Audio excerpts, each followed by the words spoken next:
Alright folks, Tony from the tech firm. Here we are on site in the lab here. We're goofing around with this router. And the first thing, it's Ubiquiti EdgeRouter. First thing I typed in was show interfaces to find out what ports are the WAN ports, or internet ports, whatever you want to call them, 8 and 9.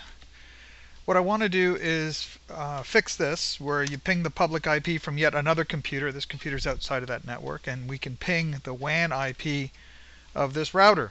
So we don't want that.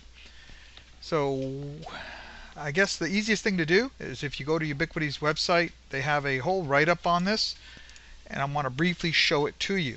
So when you SSH into it, you can do all this from the GUI. I just find it so much more easier to just do it from the CLI.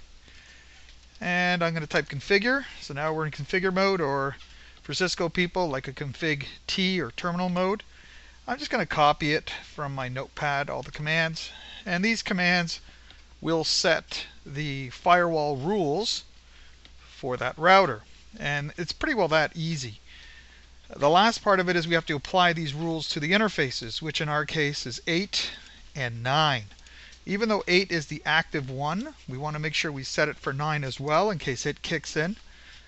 And when you're done, Ubiquiti has a pretty cool command called commit. It's actually going to test the configuration, so to speak. If there's any syntax errors or some logical errors, it will complain and tell you that. So sometimes it takes a while for commit to go through its paces. We're going to let it do its thing. It's done. And then when it's done, we're going to do a save. There you go. So this is the local computer on that router where we made all the changes. We're going to go back to my computer on the outside of the network. We're going to try that ping again. And it will fail. It should fail. There you go.